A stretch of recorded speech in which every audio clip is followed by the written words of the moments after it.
you ready?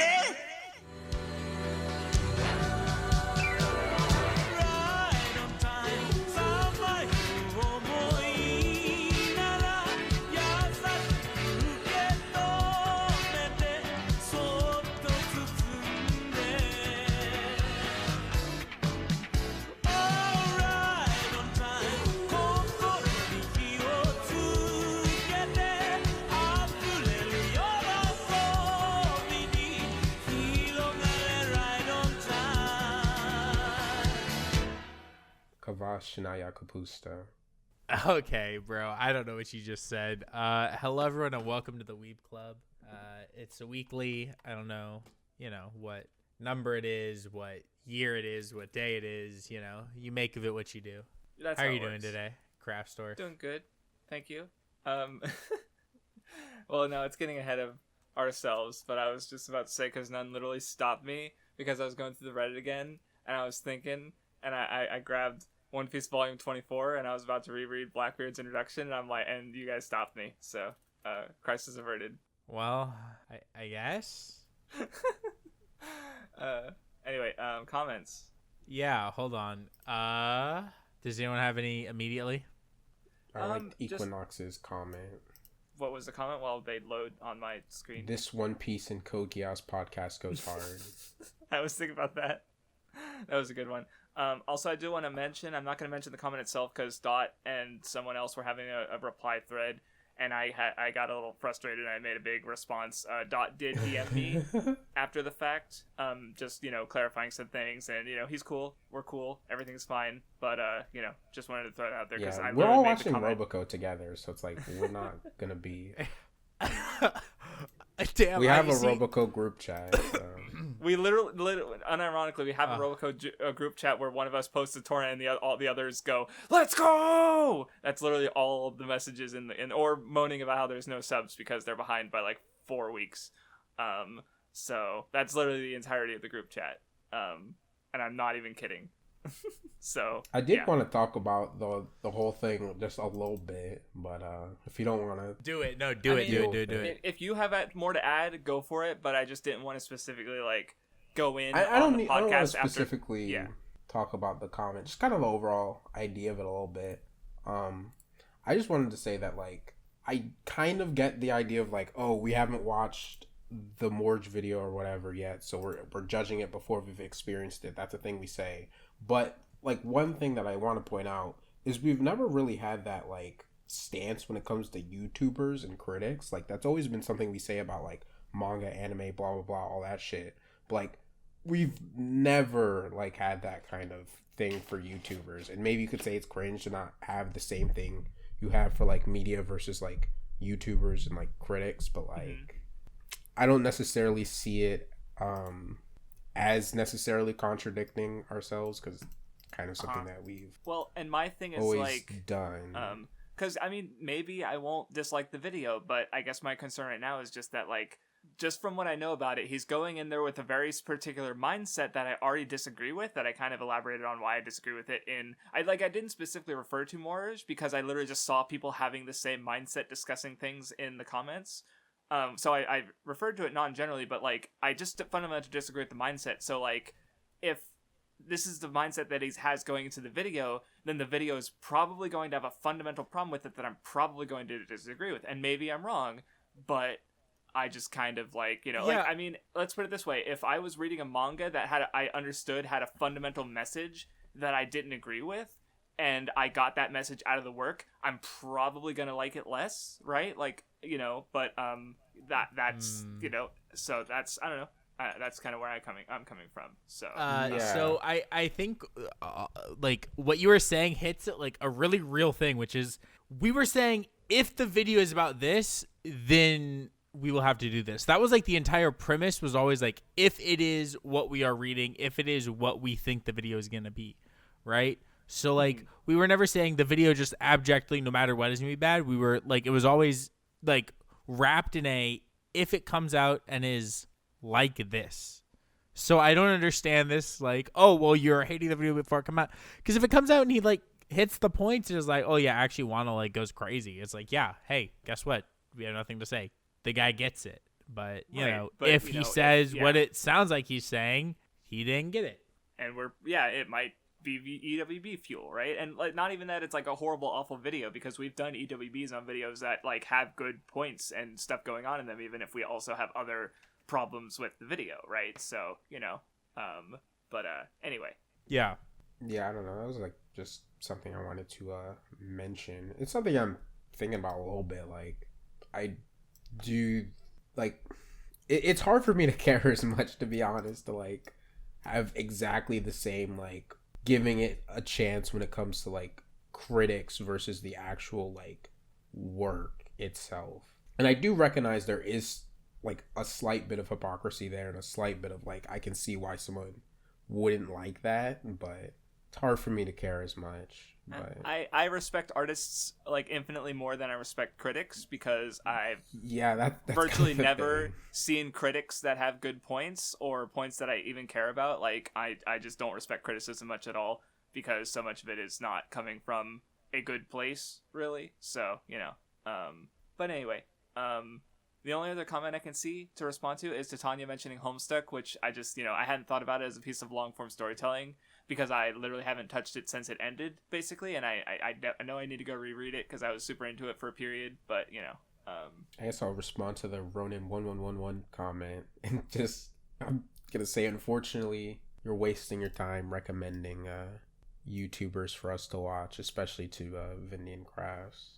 I'm actually curious, because I even Dot actually asked me if I was still planning on making, because I mentioned ages ago of doing like a One Piece video playlist where it was literally just a collection of like video analysis that I thought was good, and he asked me if I was still going to do that, and I mentioned like I just don't have the fucking willpower to sit down and watch a video anymore. Even if I do, it's going to be at times 2 speed, because I just like I'm going to get pissed off at very like what other people might perceive as very minor things, and it's like if I'm Hell gonna yeah, spend brother. 10 to 20 minutes watching it, it could, you know, like there's YouTubers I know I like I mean, honestly, like they mentioned Hot Boy Spicy.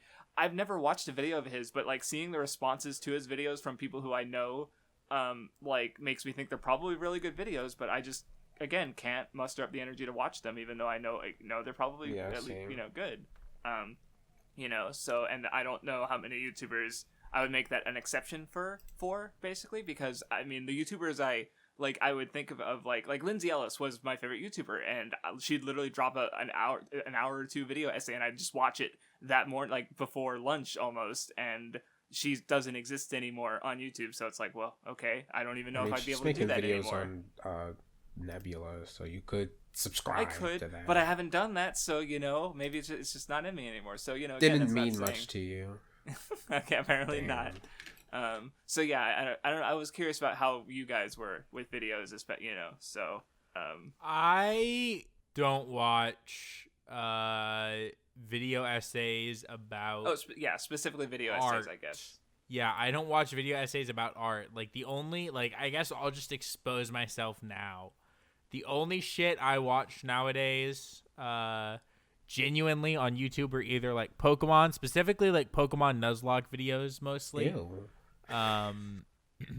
Or it's Kind of worse. videos that are like about music, or it's videos that are related to like professional like esports, mainly either like League of Legends or Melee, and then it's Hassan clips, like exclusive.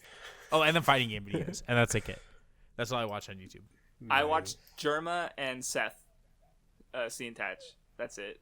Okay, see, for a second I was worried that was a different set, and we were gonna. Not that one. Oh my no. god. Yeah. So that's like all I watch on YouTube. So like I don't watch like the videos that people who watch this podcast probably do not watch a lot of the same stuff I do, because like I cannot listen to a YouTuber sit there and talk about a video game or a manga or an anime, because especially like video game YouTube is a little bit better, but like especially anime and manga, it's so bad most of the time that like I hear something that like a lot of times it's not even something like I'll watch something about a show I haven't seen, but they'll bring up something about like a show you have or about like Japan or like the anime or manga industry, Yeah. like as a whole, that I know is wrong, just like objectively wrong, and it's like, okay, Like, I cannot listen to a single word coming out of your mouth from now on. Oh yeah, that reminds me that someone mentioned there was, I forget the name of the YouTuber, but there was a video that came out, like a 20-minute video on Zoro versus King, and like the second half of the video has some actual like interesting points and observations about the fight, and some of which I did not notice myself. But the video also starts with, I went into this fight wanting to criticize One Piece because I think criticism is real and important, and also I didn't like the fight, but then I walked away liking the fight, and also these other fights at post-time skip I'm just going to casually mention are bad, and I'm just like, for Zoro, and I'm just like, like immediately, and then the rest of the, like, and then, you know, he spent like the first part of the video debunking a dumb theory about Kuino, which, you know, understandable if some people think that theory. I don't remember having heard it, but it's like, you know, the video is fine overall. I just like you've mentioned, Vindy, some people, they'll just say something and I'm just like, oh, okay. You know, like, so like it'll be in something completely unassuming. I'll be watching a video where like a guy is talking about like anime in general, or like he's talking about like video games in general, and he mentions Dragon Ball, and then like will mention that like, oh, it got bad. Like mentioned like, oh yeah, Gohan would have been the main character, but Toriyama was scared and Jump forced him to make Goku come back. And it's like, okay, I can't watch a single one of your videos anymore because just like, you don't know what you're talking about, and have you? It's you, like walking. Clearly... It's like fucking minefield, where it's just like every video you watch, every second you get further, they're just gonna say something fucking dog shit stupid, and it's like, yeah. No. And I know that sounds really toxic, but like the way I see it in a lot of these cases is that like I genuinely don't think I'm like that smart for like reading Dragon Ball and being like, oh, this is what's going on in the story. You know what I mean? Like. And then looking at, like, you know, other things, like Gohan being the most popular character in the character popularity poll that happened at the end of the Cell arc. To, like, look at what happened and be like, yeah, this common narrative is just, like, not true. Like, just look at what the story is about as a whole. You know what I mean? Like, no, that's a good point. If Gohan was so I think popular, it's so... Yeah, fuck me. I think it's so obvious and so out there that, like, it's not that I'm super smart for seeing it. It's that, like, I see it as, like, a litmus test, right? It's, like, the same thing with, like, getting Naruto at like its central like core, where it's like it's just a litmus test, and like these like people that like if you miss this basic thing that I think is spelled out so plainly, it's like you just don't have basic literacy. You know what I mean? So it's like I don't trust what you're saying about anything because you miss like the most like if someone were to read I don't even know like an Aesop fable and come out with the wrong thing, right? Like if someone read like The Boy Who Cried Wolf and was like, yeah, like this story is about how like society. Everyone should lie all the time, and yeah, like the boy who cried wolf did nothing wrong, society betrayed him. You listen would be like, you're a fucking psychopath. That's what happens when someone reads Naruto and is like, yeah, it's just about hard work overcoming natural talents. Like, you're a fucking psychopath. Like, did you not understand what it was about? Like at its core, like did you not? It's for children. You know what I mean? So it's just it's one of those things where it sounds really toxic to say, but also like if you miss these basic things. So, but because so many YouTubers I feel like are so dumb and like online discussion has been so bad for so long, people's brains like who are going to the problem is that like the people who are going to make a YouTube video are already so internally brain rotted from everyone else that has made videos in the past that has, been brain rotted from like the brain rot runs so deep that just like it's a problem and it'll never go away. And so I just have to avoid it entirely. You know what I mean? Yeah. I tend to prefer videos on my quote unquote lesser interest, where it's not like something that I care about as much to the point where like little things that are wrong and cringe will like upset me. Right. It has to be something where you degree. don't know a Especially lot about when I it. don't. Yeah, I might not notice that they're saying something heinously wrong. Like, yeah, like one of the things I watch a lot is like cooking videos. Like if someone's saying like, "Oh, this is the best way to cut this kind of meat," I'm not gonna know what's the better, possibly better way to cut it. It's like I'm just watching it and I'm kind of getting stuff from it, but I'm not scrutinizing it to the same degree because I'm not like as passionate about it. Yeah. I do watch a little bit of anime videos still technically. So I would be, I guess, the most likely to maybe watch one of these people, but I highly doubt it. Like I did see the Shabe's Naruto videos, and I watch Hazel. I can't. Most I of these can't. people will know who Hazel is probably. That's I like don't know who about Hazel it. is. Oh, actually, I watch her videos. Yeah. She's good, actually. Okay, I mean, She's I the can one tell who, like, she her has a most little recent bit video of, was like ranking anime Dinnies, right? Yeah. Yeah. Her videos go hard. I like her channel a lot, actually. That's amazing, I think, actually. you know what I would say is different about her videos comparatively? I think her videos never come from a place of like even when she's talking about a series objectively, like she did the video about the boy and his mom manga, right? Yeah. And I think even then she doesn't come at it. She doesn't want to from steer like people into a she wants people to form their own conclusion, kind of sort of. No, I was just gonna say like her, isn't coming at it from a place of like I am going to hate this for everything it is. Same with like the Elfen Lied videos. Like I'm not gonna hate this for everything it is. Like I'm gonna look at it and like try to see what it's going for, and you know what I mean. Like it comes off as a much more fair looking at a lot of what. Yeah, I mean she's definitely more she interested talks in about. like what this thing is, what it's doing, like what Yeah. does it mean to people, rather than like she doesn't actually really want it to be centered around what she thinks, whether it's good or bad. Yeah. Even with the Elfen Lied one, where it's clearly she thinks it's like kind of bad, but like she's not really trying to like convey that. Yeah. Like it always comes from a series first reading, which is something that I can like always appreciate. And always like trying to look for like why did people like it and why was it popular, and you know what do people like about it and what is there to glean out of it. Yeah, I also like how it's why is this dog shit, which is just like a very fundamental different way to look at things from the outset that I feel like a lot of YouTubers will do incorrectly. Yeah, I'm still kind of into like the big fucking video essayist kind of videos to some extent, even though I mean I think of Hazel what's that guy's name, Action Button. Those are like the main two for that kind of content that I actually watch. But I mean, I think Action Button's different. Like obviously he just doesn't put out videos enough, on a whole right? Yeah, level, like he's like in the top tier. He's like in that tier of like I don't consider watching his videos like watching that genre of YouTube video. It's like he's in that next level where I watch everything he puts out because it's just that good. You know what I mean? That you just have to watch it all. It's like Summoning Salt. You know what I mean? I watch what he puts out because it's going to be like a great video. But that doesn't mean that I watch a lot of speedrunning videos. You know what I mean? Mm-hmm. Okay. Are we about done with comments or? I think so. Yeah. Okay. The Reddit is literally the same as last time, but I don't know, something about the way it's the same is funny.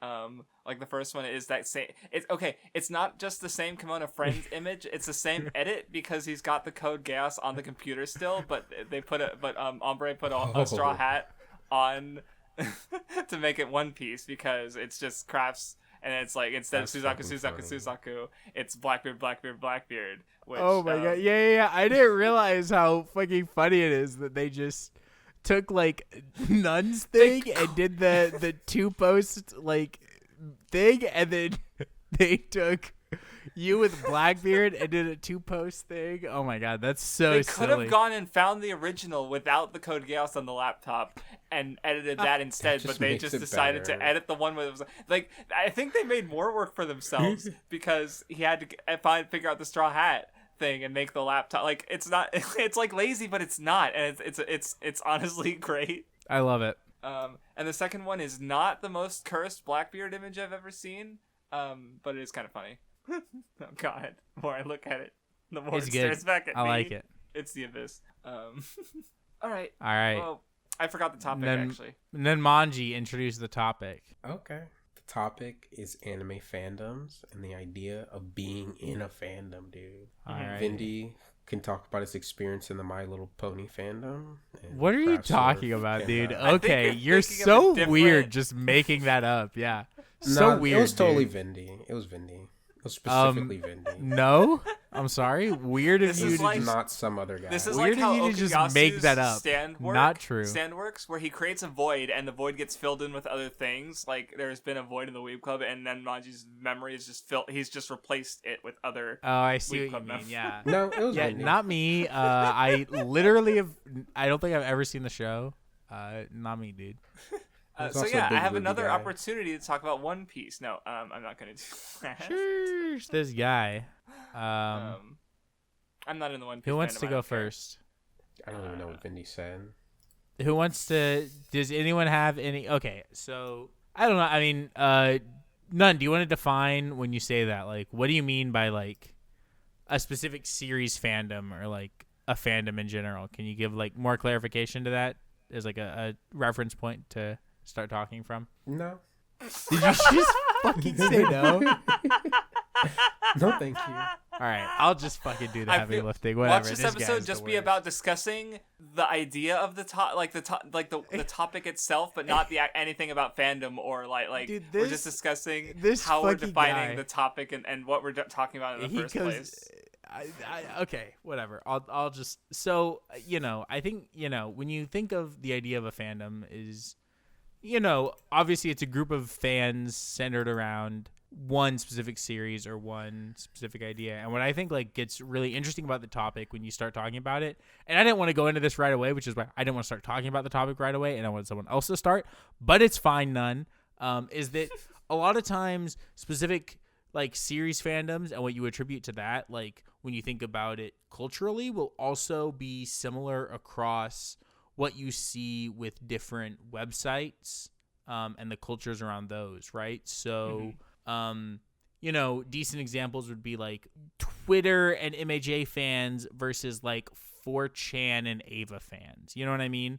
And like obviously that's a very broad generalization, and it goes very differently. And there are Ava fans on Twitter and MHA fans on 4. But like I think where a lot of times because you get online people talking in these different groups, there are largely different cultures on different websites, and I think that then those cultures will attract people who are generally fans of different things, and that I think that's like an interesting part about online fandoms is that a lot of times, a very good example of this that has nothing to do with anime is in like the early 2010s, the prevalence of Doctor Who, Supernatural, and Sherlock on like Tumblr, right? Like that was like a very that was like a fandom that was very central to that website, but wasn't super large outside of that versus other things like a show like Serial Experiments Lane. You know what I mean? That is like a fucking or Welcome to the NHA. Those are fucking 4chan shows. You know what I mean? Like at their core. You know what I mean? Even like My Little Pony, which none tried to incriminate me as being a fan of earlier. Falsely, like that was originally like a 4chan show, and so a lot of the culture around the fandom of that show is centered around 4chan culture and things around that. You know what I mean? No, yeah, for sure. Because like, where I was even gonna point out how because I think when people like MHA fandom or Blaze Blue fandom, in other words, like we think of it as kind of like a single group in a sense, but at the same time they are very fractioned, right? Like there's overlap for sure, but like. The 4chan, take Berserk, for example. On Twitter, it's going to be people talking about how amazing it is. On 4chan, you're going to have people posting the fucking witch's ass, right? Like, right, or they're because it's posting 4chan. the guy who, has history with a child's guts. Like the meme image that goes there, making right? memes about you're exactly right. So it's like, Where, there's... yeah. So just different. Yeah, so that goes into what you were saying about like different websites, but also just or what I was thinking like how shippers like you get they'll kind of congregate in their groups based on what pairings they like, and then they're like the people who write fan fiction or role play of a certain fandom are part of the larger fandom, but they're not necessarily like way separated from most people and very different. Right, like so that it's not just so fandom is it's like a series of bubbles that are like there's tunnels between the bubbles, but they can also be like really far apart and completely disconnected from one another. Right. Like I remember when we were reading Bleach on the Nen show, people kept linking us analyses that were kind of like that would sometimes have some interesting points, but oftentimes were hedged in like this lens of shipping. Like I remember two posts. I remember one of them was explaining bringing some really interesting observations on a relationship between Orihime and Ulquiorra, but it was hedged by seeing Ichigo's relationship with Orihime as wholly toxic when really it was just in a down point because that's where the structure of the story was. And then there was another one that was framing how like Ichigo and Rukia were supposed to get together, and again bringing up really interesting like contrasts of their respective journeys, but also ending off saying that Orihime and Renji were losers and they didn't grow. Ooh. And that they shouldn't have ended up with those two. And it's like, motherfucker, like, so it's like, god damn it, like you get, because yeah, you get, I got really interesting analyses from those posts, but it's like, it's again because it's from a particular part of the fandom, it's not what I'm looking for necessarily in its whole, even though, you know, like I said, I still got some interesting things out of it. So yeah.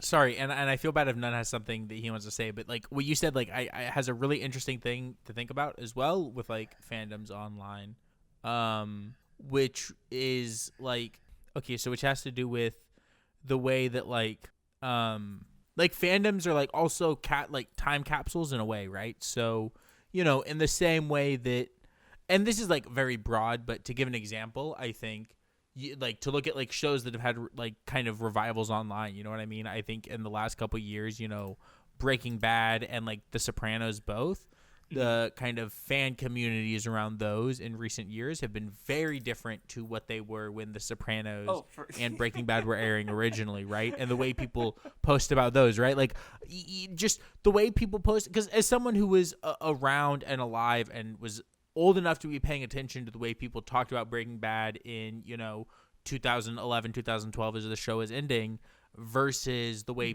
or whenever the show ended, somewhere in there, you know what I mean? And the way people, you know, post about the show now you get a lot more like Mike Ehrmantraut shit posts, which also like wouldn't have made more sense without like Better Call Saul being a thing as well, you know what I mean? But like that's like a thing, and like the just shit posting is a much larger thing than it was back then.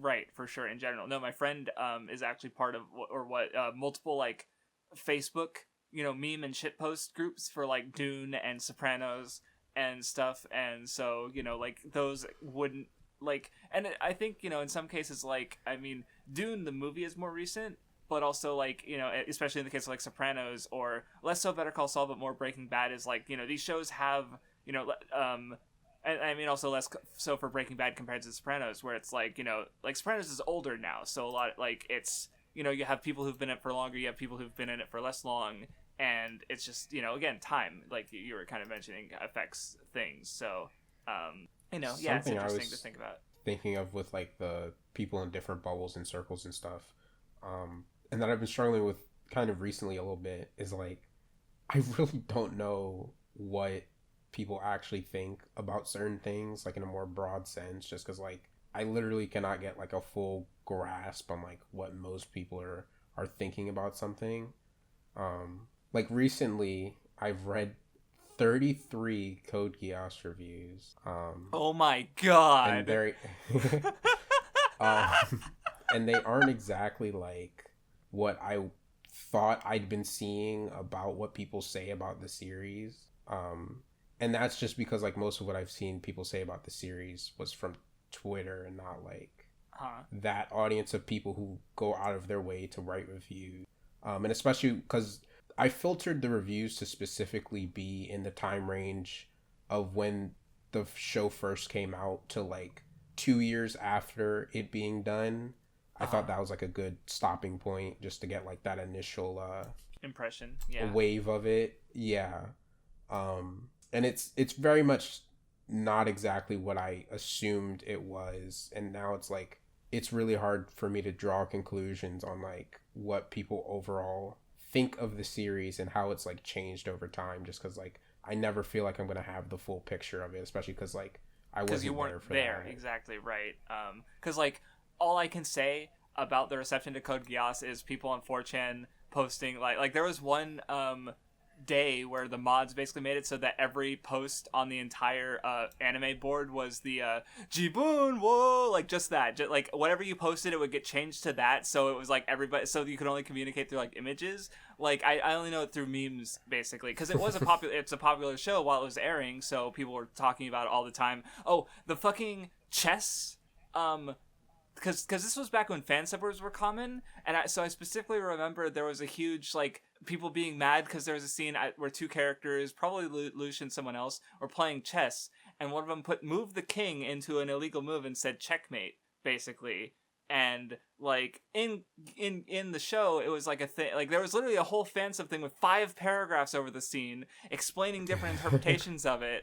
And then like that's all I remember about the reputation of Code Geass as someone who was on around 4chan at that period of time. Or no, I was on it directly on that at that time because that was like what, late 2000s, right? Something I also think of I is wish. like, Oh, actually, sorry, you go now. no, go ahead, sir. Oh, I was gonna ask. I wish I could have been on 4chan the day the Kill All the Japanese episode dropped. I would have just.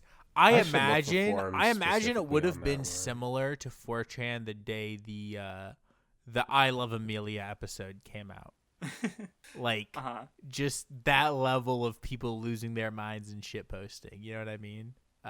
Because that episode goes so crazy. I would have loved to see that shit. Sorry, Nunga.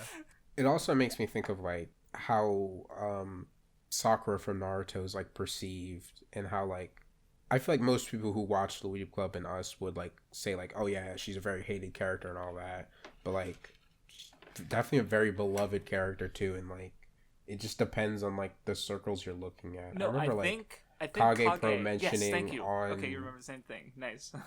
Yeah, on Tumblr, I think, or something. I want to say Tumblr as well. It's been a while, but I do remember her making that point where Sakura is a really well-liked character. And yeah, probably Tumblr and other similar parts of the fandom where obviously elsewhere. Not so and much. they also like resurfaced out of nowhere for the recent Naruto popularity poll where she's like literally in the top 5 or top 10. But like I think she was top 5 at certain points. She was like 3 or 4th or something. Like she's really being like pumped up there. And I've seen like a lot of replies to those tweets like, yeah, Sakura, let's get her up there and all that shit. Like she's doing better than Naruto was, which is like crazy. Yeah, no, actually those kind of polls, because that's the kind of poll where it like runs for a month and you get a vote a day, right?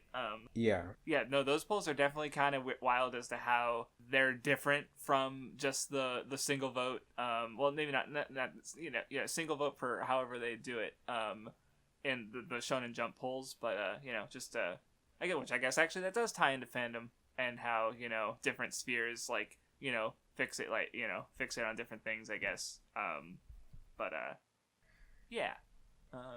I guess something else I also wanted to talk about a little bit is just like somewhat the more negative side, in the sense of like why I would never want to specifically be like, oh, I'm part of this fandom or this fan base or whatever, just because it's like I feel like some people, when they try to tie themselves to a specific fan group, they quickly realize it's not a good idea, and there's like very odd and strange people. Like I know some, like I remember a long time ago. Do you remember the people say, like some Haikyuu people saying that Oda's jealous of for Hinata? Okay, stop. You need to stop. Stop it. No, Don't make me think about these things. So before then, I would have thought nothing of Haikyuu fans.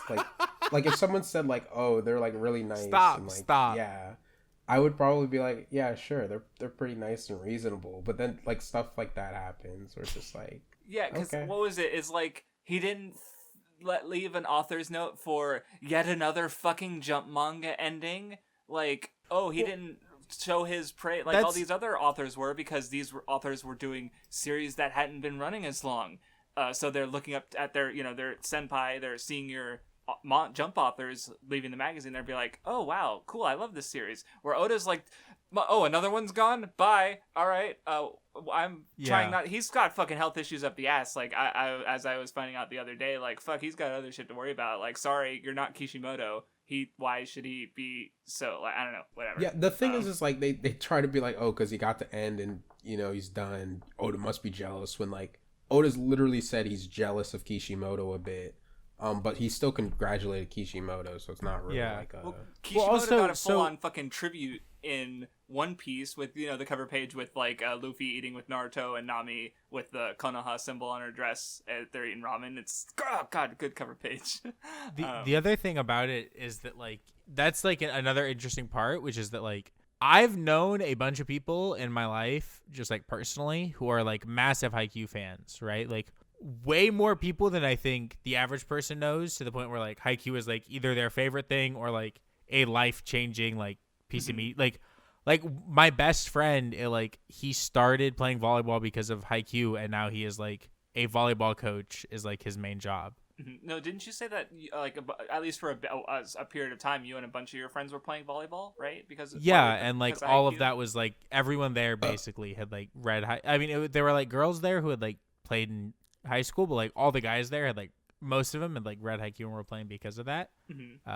And like like so I know a bunch of people who are like very big Haikyuu fans, and like that's like one person online, right, who's like just like a vocal minority and is like extremely mentally ill and brain rotted. And like a lot of times though, the vocal minority will end up just being what like everyone thinks of as like fandoms or, you know, large communities as a whole, and that like is a part of it, you know. I feel like obviously that's the problem when you try to say like I'm part of the Haikyuu fandom, because then you include like anyone that anybody sees, and that's like, right, including those like really psycho, like the fucking psychopathic people that are just like super mentally ill and like need help and need their phones taken away from them. Yeah, like I feel like people don't need to like as associate with like the broader people who like the same thing you like, because like it's just too many very different people.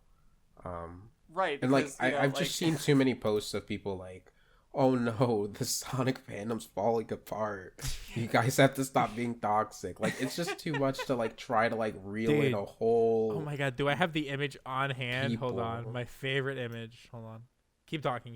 Let me see if I have it. I feel like I know which image you're looking for. Dude, you hopefully do. Keep talking though. I don't have much more to say about that. I mean, because like, where I was going with just like fans being really like, you know, toxic or dumb is just like, I think especially because you're there's, you know, a whole fan base basically based around a piece of art, but you know it's often like, you know, like there's, so you get like this tribalistic thing. You have the issues with people putting so much of their emotional investment in something they do not they have no control over. Right, which I think is, you know, like the people who burned their volumes of Bleach because Ichigo didn't fuck Rukia, right? Like this is someone who decided that this fictional relationship means this much to them, that when again they don't have any control over it, it's out of their hands. So when they, you know, the weirdest one I heard, I don't know if this is true. It's part of me is like, this is so absurd, but then another part of me is like, but it's not so absurd that I would never believe it. Is so apparently there was someone who was going through One Piece and they really, really liked that Alvida, the fucking pirate lady from chapter 1 who kind of kept coming back, no, chapter 2, excuse me, episode 1, that she only wore pants. And then later on, she wore like a skirt, and this person had a fucking meltdown, basically, because they really identified with the idea of a woman who only wore pants, and that she didn't. And I can't wrap my head around it. I don't even know if it's true or real, and I fucking hope it's not, and it's just an absurd parody. But also the fact that it might not be is like, okay, you know, like it's just unhealthy. A lot of the way people engage with fandom and, you know, or art in general in this case, that also, because when you go into these levels of fandom, you're getting these people who don't have anything else, and they're defining themselves by thing I enjoy. And right, like I think one thing I always point out is that, because I have, you know, been in the One Piece fandom in various parts of it, like I in a sense I even can't even say I'm not, even though like I say, like I'll say things like Motorcycle Guy's back. I'm Motorcycle Guy. Let's go. So like I'll say things like, oh, I'm not a One Piece fan, I'm a One Piece enjoyer, like, you know, a friend of ours. Or, you know, like, and I don't engage, like, the only people I talk about One Piece with are people, like, I know directly, or people who message me from, you know, not One Piece related fan things, basically, right? But at the same time, it's like, I've literally contributed to the fandom. I can't really say that I'm not in some way a part of the One Piece fandom, right? When I have several videos that are, you know, around or over 10K views, which, you know, isn't the most, but that's a decent number, you know? I feel like what I think of is like when people are just kind of weird about it is like when they feel like they're so involved in it to where like I've seen too many posts of like why I left X fandom, or I'm leaving this fandom, or I'm considering leaving this fandom, when it's like, brother, I just feel like the idea of it is just really weird. No, that's kind of where I was going with that, is because like I've used a bunch of different names on the internet in the past, and literally only like 2 of them have been One Piece related, which is probably more than anything else that I've made accounts named after. No, actually, no, 3. Actually, now that I think about it. So yeah, actually, quite a few more. But that's not also, that's not what I have my current thing is. My current Craftsdwarf, I literally haven't played. I tried to play Dwarf Fortress like a couple years ago, trying to get back into it for my favorite games to replay, and I couldn't. Like, I'm not even. But my point was that I don't define myself by One Piece, right? Like, and even which I remember the fucking Love Live quiz video, and the editor of that video during my introduction literally ruined my joke that I made by making my cool. Editing was cool. It looked cool, and it was One Piece related. Sure. But I literally like said, oh, Love Live, the second best idol anime. Boom, One Piece introduction. It's like, what? One Piece is the best idol anime? Like, what's I was talking about Aikatsu. Like, you ruined the joke. He's tight. He's tight about it. About a video nobody remembers. I mean, I remember now, but a little bit. I don't even know if that video is available to watch anymore. No, it's not. Never mind. But yeah, I don't know. That's just one thing I was thinking about fandom, and I need to. What the fuck does leaving a fandom entail? Like, have you read any of those posts? Because I'm kind of like, what the like? Because I mean, they talk about how they're moving on and blah blah blah, but like they're still interacting with basically the same people. Yeah, I always assume that like leaving a fandom means that like especially when like a YouTuber says it with like a video. I feel like with the YouTubers, it's slightly different. It is different because like, in that case, what it generally means is, or like with anyone who's like, I think a content like creator of any kind, right? Whether it's like, they make fan art or they make, like fan fiction or like videos or something, like in that case, them leaving the community means they're no longer creating in that sphere, which does carry weight in like a community like that. I guess for like someone who's just like a normal person, at the most it means like, I don't know, like you're not gonna talk about it anymore. Yeah. Yeah. It's kind of the idea behind it. I even just looked that up. I saw a post about like, bruh, why is everyone leaving Sonic fandom? I don't know. I get recommended posts like that from like Twitter. So also, like, why would people sit through the Sonic fandom all this time to leave after Frontiers? Isn't that the time to like be sticking with it harder than ever? I mean, it's probably one of those things where like, it's that cycle of like, oh, people might be positive on a Sonic thing for a time, and then they start being like toxic and weird about it. One of the things in particular right now is people are being really weird about Ian Flynn. Like there's this one post where some guy said, I wouldn't be surprised if he groomed a kid or some shit, even though it's like, it's not, that's not anything that's been implied ever. He just like said that. Like people are just like being really negative about him because they don't really like his take on the characters. Live in an era where literally you can just be following something and it's like, yeah, they're a child predator, and it's like, oh fuck, right? Like it like Rick and Morty a few weeks ago. And it's just like, damn. So but like, no, they're using that as ammo, like, because I was thinking, oh, maybe it's a trust thing, but it's like, no, they have a problem with this actor. I mean, literally everybody has been like shitting on that guy for saying that, but it's like, it's just the most extreme example of like people being weird about him. But also very funny image, Vindy. Thank you. That was the image I was trying to find. I love that image. It's me, by the way. I'm a fucking Dry Bones fan. Honestly, he's like one of my favorite characters in Mario Kart to pick. Like, dead ass. I love Dry Bones. He's so silly. Look at him. Nice. Everyone comment your favorite character to pick in Mario Kart. If, like, don't say, like, oh, I'm picking for, like, I like Dry Bowser because he's the fastest or whatever the fuck it is. You know what I mean? Like, grow up.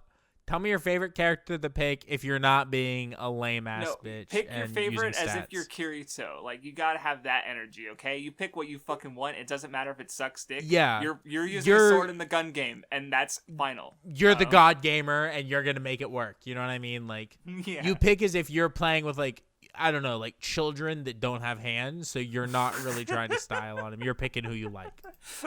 Comment who you like to play. Aside from the Ian Flynn stuff. If you guys want more updates on the Sonic fan base, I also would love that people that. are saying that the Sonic movies aren't that good because they really like the Mario movie, how it's looking so far. So, It's not even out yet. The Mario movie isn't It's not out. even I out know. yet. Yeah, but people are now saying like they wish that that's what the Sonic movie was, and like they're But- criticizing it. Everyone 'Cause of liked that. the Sonic movies when they both came out. I'm confused. That's been like a whole big thing that people have been arguing about with the Sonic movie. Look, I understand. why have the they Sonic changed movies their will never opinions be now? as good as Super Mario Brothers the movie 1993. We can't but it's all okay. have Seth we can Rogen live in a as Donkey world Kong, where they okay? both exist. Okay. You need help.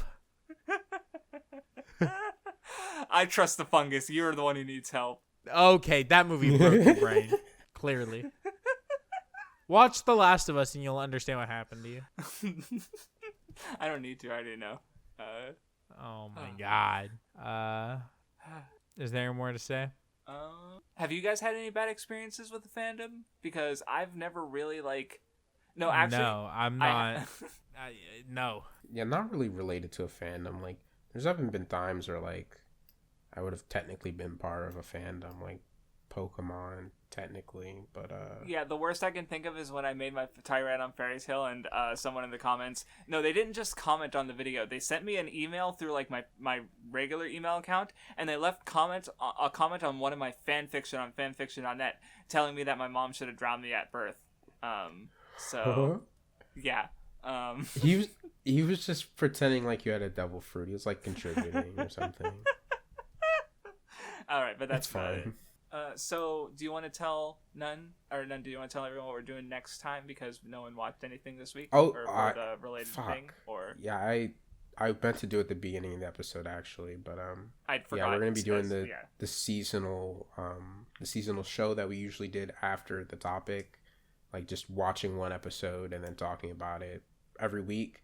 But next week's gonna be 2 episodes because the show we're watching has already come out, but you know, just you guys have time to watch it now.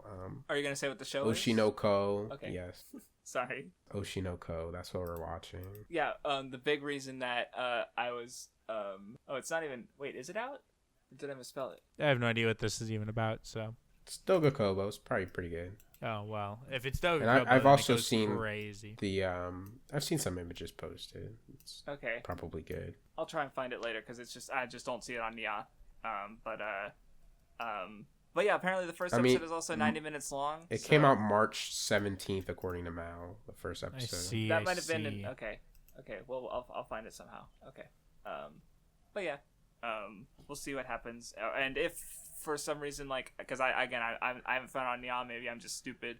But when it does air and become available or whatever, however the fuck, we'll watch it. Is I think the main takeaway. So yeah. Yeah. Okay, so guess we're doing the roundup. Yes, sir. You go first, gamer.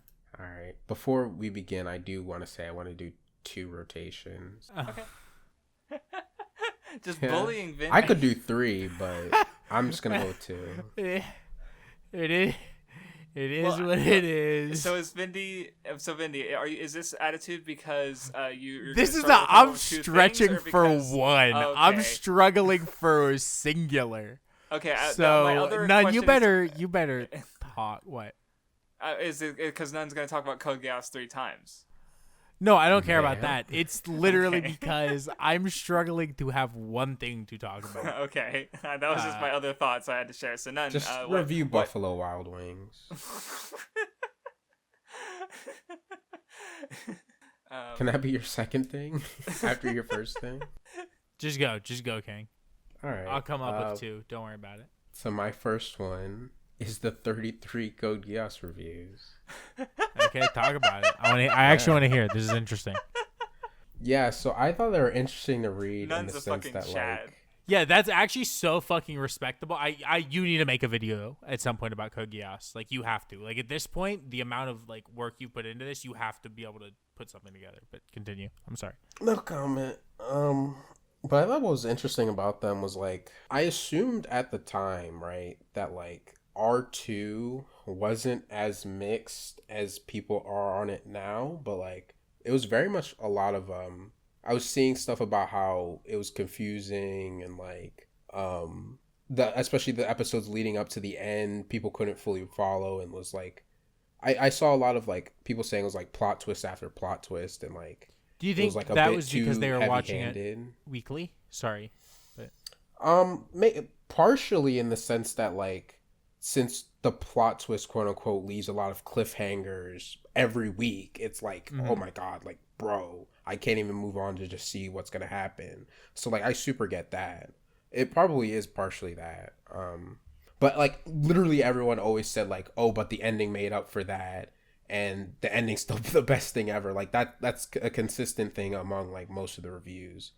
I was seeing like, oh sorry, go ahead. I was just saying, I feel like that's a very consistent thing I've seen in general with Code Geass. Yeah.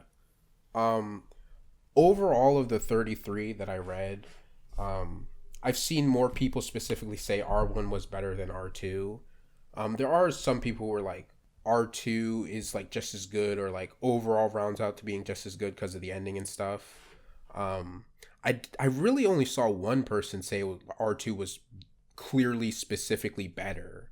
There were some people who like might have implied that like R2 was better or something, but they never like outright stated it, so I didn't like assume that. What I'm curious about is if there was a correlation between the people who said R2 was better and like did they watch it like the whole show all at once? Did they just watch like season 1 all at once and season R2 as it was airing weekly? Like I'm wondering like, you know, did I mean the one guy who said that R2 was better, it did seem like he didn't watch it weekly, but that I didn't specifically think about that, so I could be mistaken. Okay.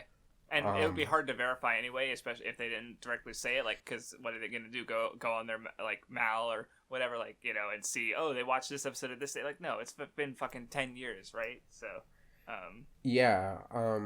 It definitely was a little difficult to read these reviews because, like, they're so old, so they follow, like, that specific review standard of animation, art, music, OST, all that stuff, and it's like, it was literally killing me to like read through that. Yeah, I'm and sure at the 15th person talking about the OST and saying nothing of any note, and you realize you have to do fucking 17 more just people saying like, I liked the music, I thought it was good. Like, okay, thanks. Yeah, there was also like people summarizing it before getting into their thoughts, and I didn't let myself just skip the summary, even though it was literally them summarizing the thing before giving their thoughts. The thing that's, you read the summary every time of the show that has consumed your life for the last, like, month or so. Like, True. 2 months. You need to remember what happened, though. Yeah, the show I watched 3 times. Did you really? Between technically, the movies, I guess so, yeah. So the actual series, then the movies that changed like 2 things or so. They're not. I don't want to call them rebuilds anymore. They're really not. Like that's really a bad way of describing them. Because they aren't as like standalone as the rebuilds are. Ones. They really don't change as much, and they're not like as fucking like fundamentally re-examining what the heck is Code Geass or whatever. Like Resurrection of Lelouch, like that one specifically, it adds stuff, but that one's like a sequel to the whole thing, so it's not really like changing the stuff before necessarily. What else? There was definitely a lot of Death Note stuff. Like I already knew people compared Light and Lelouch, but honestly it was like not as like terrible as I thought it was gonna be. Like there was like a decent amount of people like pushing back on like, no, these characters really are not like that similar. I saw a lot of people always mentioning that it's a melodrama, which was never something that like popped into my brain to say about Code Geass. It's true, but I didn't really think that was how people viewed it, so that was kind of interesting. Kind of actually makes me realize maybe a little bit of why I like Code Geass so much, because like I do like melodrama. I mean, some people assume melodrama equal bad, but I actually really like that. Yeah. What else? Let me see. I did write down some notes on each review that I watched. Someone said, "What in Haruhi's name are the writers thinking?" You could tell what year that was written. You can fucking smell it, dude. Yeah. There was also like a little bit of like Nunnally hate in some reviews, which I didn't really expect. This fucking blind girl who was in a wheelchair. I hate her. Like, what? That's so mean. And I did see like a slight bit of Suzaku hate, but not like anything crazy. So maybe that's like more of a forum thing. Maybe the people, like, I feel that people who write reviews are trying to be like, they're at least trying to be more intelligent and analytical about things. So they're like trying to see how Suzaku plays into the story, so they're not like molding about him. So that was something that I didn't really see that much of. There was one that I kind of wanted to mention specifically because it was just like, I felt like it was a little insane, but where is it?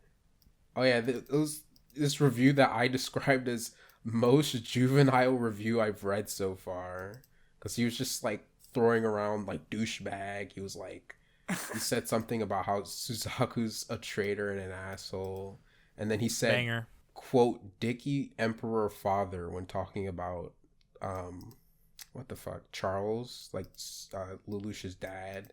I wrote down a quote that he said, been there, did that, bought the t-shirt, cut up the t-shirt into strips, and tied her up with it while I shat all over her face. Oh, God. And that one I just put question mark, because I didn't know what he was talking about.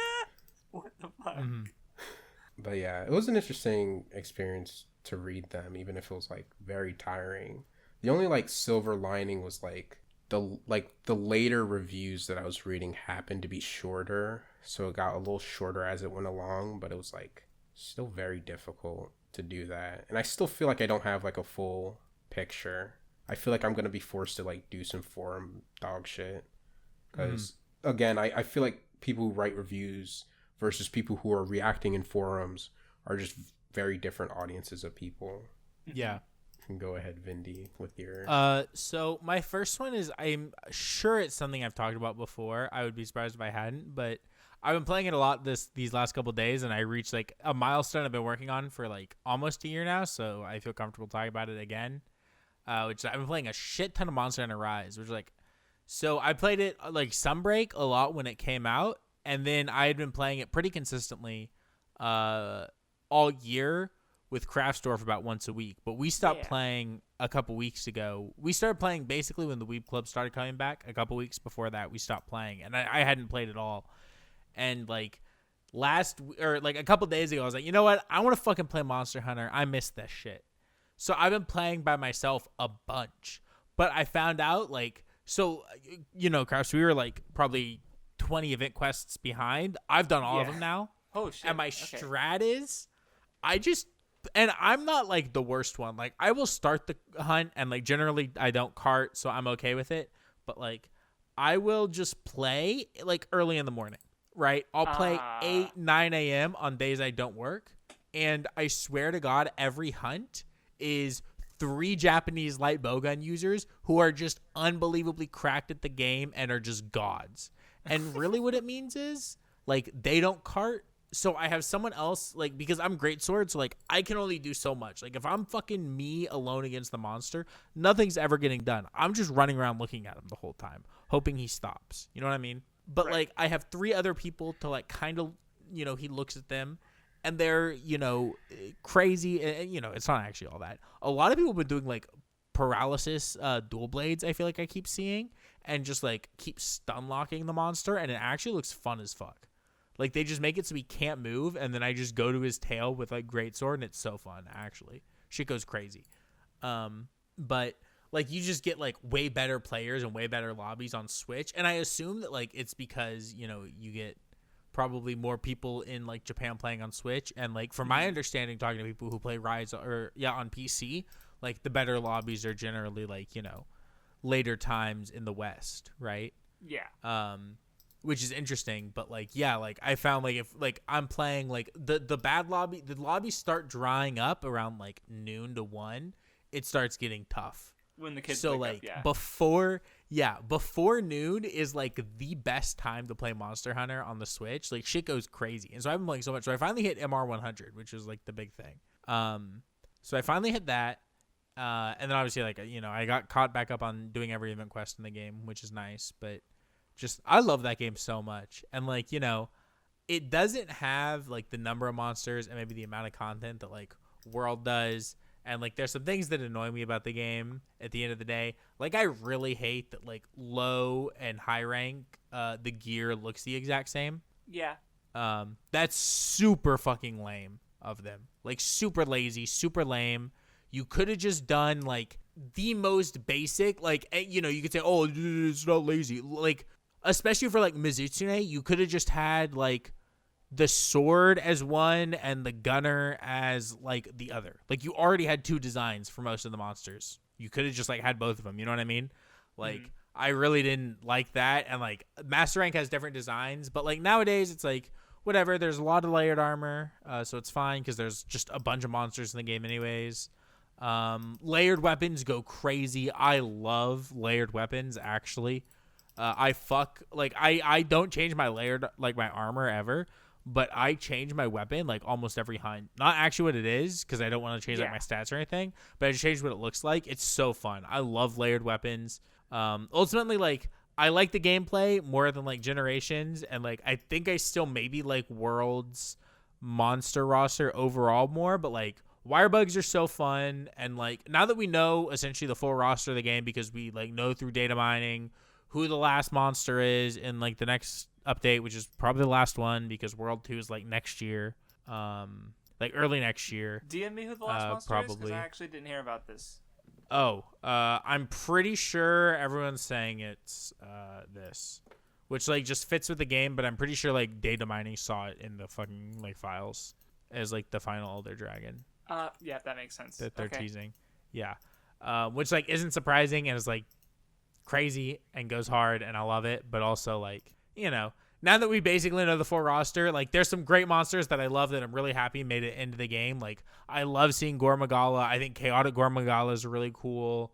I love Mizutsune. I think Violet Mizutsune is crazy cool as well. You know, Gormagala is like, or not Gor, sorry, Gossarog is like one of my favorite new monsters. Like I think there's some great monsters in it, and like I do think it's just like solid fucking game. And I mean, like the hours I have in it are starting to get a little gross. Like I'm like upwards of 150 now. Damn. Okay. It's great. Damn. I think that might be higher than me. I'd have to double check. No, maybe I'm. I think I'm at like 154, 155 right now. But I was gonna say, I forget if I told you this story. Because no, we might have played around this point. But I remember Flaming Espinos. Just one of the more memorable things that's happened since you know, we stopped streaming. Obviously. Did we streamed Rise, right? Yeah, we streamed Rise at least. I don't know. No, we didn't do Sunbreak. That's right, because I was out.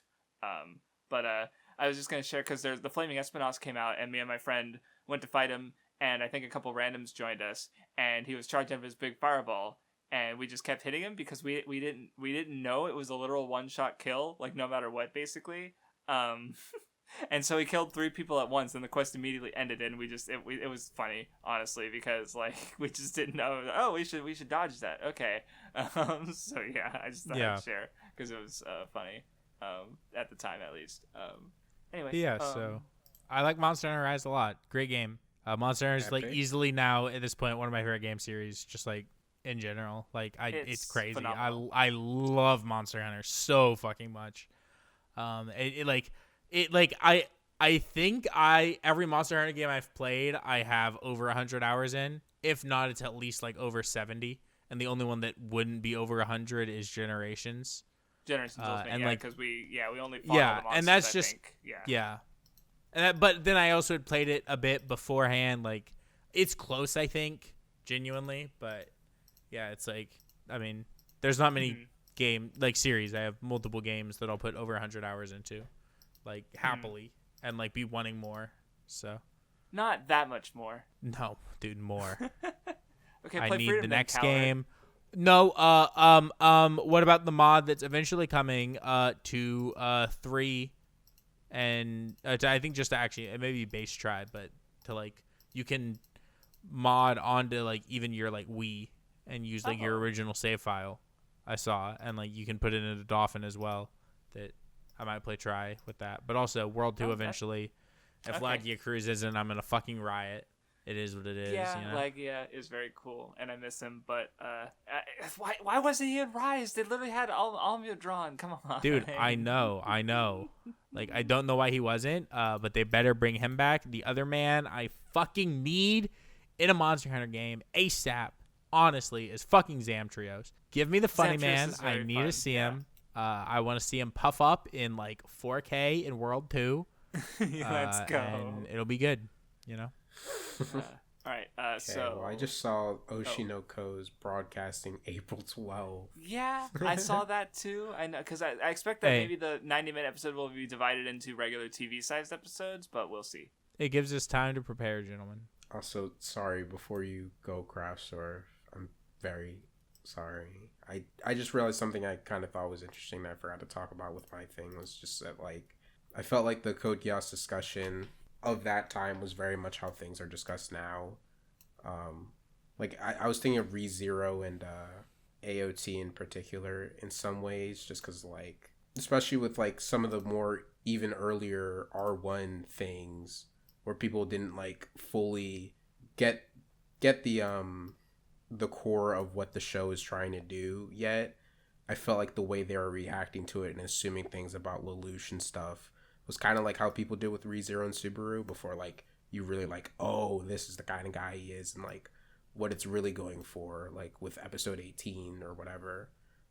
Granted, for Code Geass, I don't know if I would say it took that long for people to really get on it, but I was seeing stuff like that. And then also, like, with how people treat R2, it's a little reminiscent of AOT somewhat. Not exactly, but a little bit. So that was interesting to see how even back then things are kind of similar to how they are now. No, the best example of nothing ever changes was seeing really, really old forum posts of people arguing about like Super Nintendo versus this fucking Sega system, or like moaning about how Evangelion's going to be forgotten over Sailor Moon, Dragon Ball, and Slam Dunk. Very interesting to think about. But yeah. Yeah, I also like I remember about that one guy in your old server who talked about people used to be like mauling about Chimera Ant as it was going in the manga.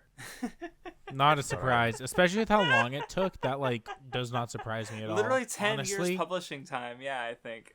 Yeah, like imagine how hard, especially like considering most people like, and I don't blame people for being like this, because I don't think that, you know, it's necessarily maybe the healthiest way to consume stuff, or maybe like the you know, just the most efficient, or, you know, whatever. But like, you know, most people aren't going to do like what I did when Hunter x Hunter came back, where like I just reread the entire arc to make sure that I knew what was happening before the new chapters came out. You know what I mean? Yeah. And like it helped me a lot, because I was like, sure, I was a couple weeks late to the chapters coming out, but when I did get there, I was able to just jump in, and like I was shocked going into it. It was like, oh my God. And thinking about it with like Chimera Ant, like I'm sure it was the same thing where like if you just, you know, I don't expect most people to want to go back and reread the whole arc, or even like with One Piece, like reread the whole series up to current a couple times while you're current. Most people just keep doing it weekly, do the 20 pages a week that's required of them. You know, if they don't read it for a couple months or a couple years, they don't. Then it comes back, they do. So it's not a surprise that like they're just not able to look at it in totality, because like they didn't experience it in a way that's conducive to that. You know what I mean?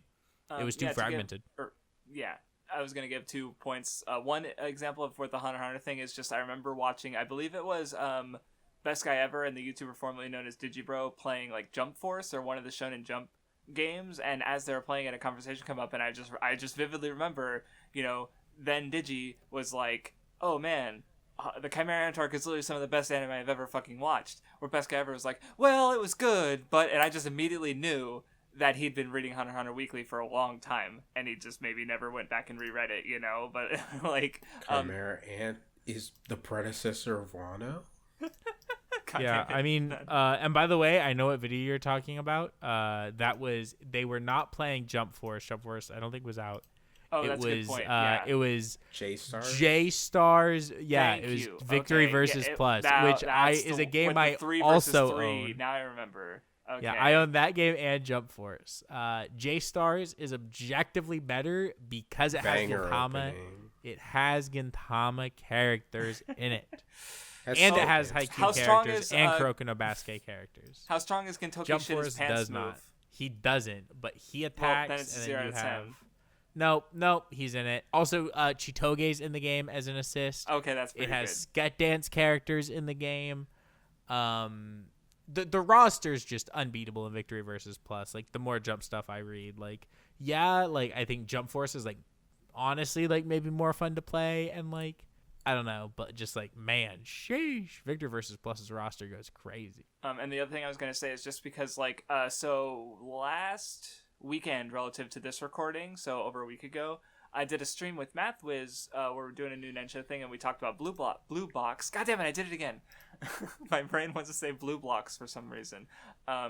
Which is, it was a jump manga that I was reading since it started, and rereading it all at once for the first time, really, was like, I would have said I liked it before for sure, but just so many things clicked into place that hadn't, just getting it all at once and fresh, and knowing that some things that happened later, but, it's just, like the side characters became way more like noticeable instead of like seeing like what this guy in 5 chapters across the whole 80 chapter run. I recognize like, oh yeah, so it's just, I don't know, it's just really big for me in that case. And that's just, it's not even that long of a manga, but just reading it all at once versus having read it weekly for almost 2 years was big. So, just something I want to throw out there on the topic. But anyway, to go into my backlog thing, I did in fact finish 20th Century Boys. Sheesh, banger.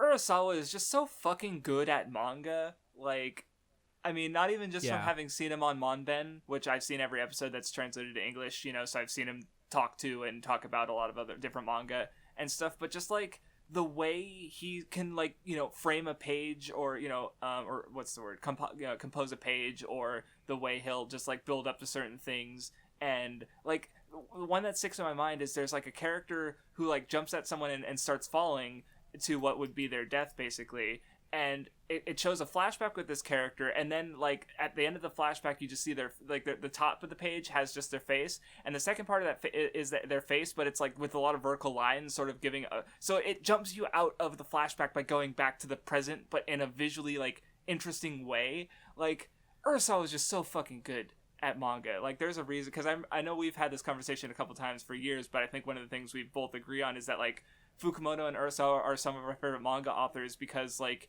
even if they neither of them have written our favorite manga, they have so many good manga, it's fucking insane. I agree. I also think what I was already planning to say about Urasawa, that like you brought up Fukumoto, who I think actually just coincidentally also was like phenomenal at this, is that like Urasawa, he's so good at like pacing his manga and just making you like feel like you have to keep reading it. You know what I mean? Oh, especially like when you get yeah. Once you get, especially because a lot of his stuff like you would consider like a thriller. Once you get like in the throes of it and shit is going on and it turns into like a page turner, you like cannot put it down. Like, you don't know what's gonna happen. Shit is crazy. It's so good. You know what I mean? No, yeah, like I think the biggest reason I could stop reading it was because this is actually the third time I've read it, but even then it's been so long, like there's some stuff I just straight up forgot completely, and it's good.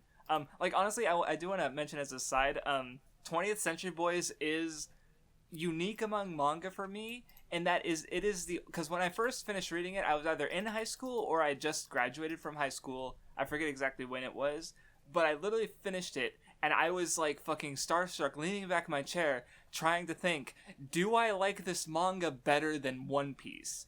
And at the end of like my mental conversation with myself, I decided that no, One Piece has been with me for longer, and I should spend more time for 20th Century Boys. And I've never thought that about another manga since then. It's never been a contest with anything else, and 20th Century Boys at that time was that fucking good for me. And rereading it, I think I like Pluto more as far as, even as I say that, 20th Century Boys is so fucking good. But I think like if I have a slight issue with 20th Century Boys, it's just like I remember kind of like once we get to, because it's divided into two manga, what 20th and 21st Century Boys, and it was kind of like something about it was losing me a bit at the end of like what would be the 20th Century Boys portion, but the way 21st Century Boys like wraps up the story is still really fucking good, and like the last thing that happens in the manga, I just like once something clicked for me that as to what was happening and what it was again, I just fucking immediately like, fucking started crying, so I still fucking love the manga, but like, and there's so many good things about it, like the cast of characters is so fucking good.